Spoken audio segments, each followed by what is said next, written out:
Vice President Vance is now in the region. What do you think he needs to try to accomplish while he's there? I think the goal right now is to ensure that the international stabilization force, which is what President Trump has talked about, actually attempting to guarantee the safety and security of the Gaza Strip, is actually put into place. And this is the sort of sticking point in phase 2 of the agreement. Phase 1 of the agreement, which was already achieved, was the release of 20 live hostages. And most of the dead hostages, some have already come out, more are supposed to come out. The next question is what happens with the Gaza Strip next? Israel retains security control of somewhere between 53 and 58% of the Gaza Strip, sort of a buffer zone that works in a U around the core of the Gaza Strip. Hamas is still quite active in that area, and Hamas has been pulling members of al-Shabaab, which is a sort of rival group in that area, out of their homes and shooting them on the streets. And so the question is, if you wish to make a peaceful future for Palestinians, a place where they can economically prosper, as President Trump has talked about, billions of dollars flowing into the area, that can only happen if safety and security is achieved. Now, the ceasefire was designed, of course, to have the IDF, the Israeli military, stop operating in these areas. The problem is there's nobody to replace them, right, and Hamas will immediately step into the breach and begin doing exactly what it has been doing. And so there needs to be, and this is, I think, what's being negotiated right now, some sort of force, particularly from the Arab and Muslim world, that is willing to go into those areas and clean them up. And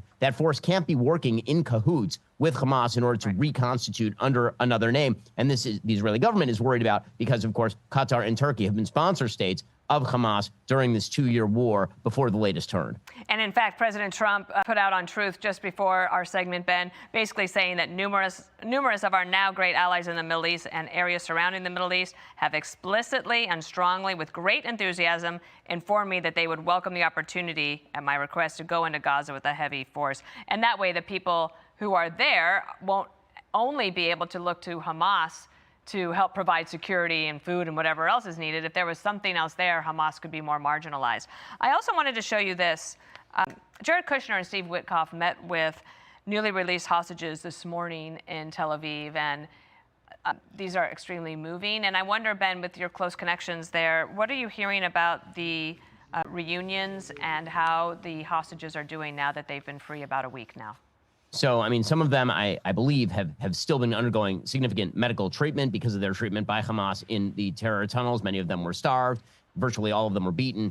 And so they're still undergoing medical treatment. Obviously, some of them are going to have extraordinary psychological trauma from having been stuffed in tunnels on the order of 2 years. But the outpouring of love for the Trump administration in Israel is quite real. I happened to be in Israel for the Jewish holidays when President Trump visited a couple of weeks ago, or last week. I was actually in the audience at the Israeli parliament at the behest of the ambassador's office, Mike Huckabee's office, and it was an extraordinary outpouring of adoration for President Trump. I've never seen anything quite like it, actually. The president obviously was having a great time, but it's not just that. The Israeli people are extraordinarily adoring of President Trump and the administration. There's a lot of gratitude for Jared Kushner, for Steve Witkoff, and now the question becomes, again, what comes next? Because the hostages are out. That was obviously an issue that was tearing apart Israeli society. Israelis were torn because there were two war goals. One was win the war. The other was get the hostages out. President Trump said the hostages are out and we have a pathway to winning the war. So now the question becomes how the war is won against Hamas. Hamas will not unilaterally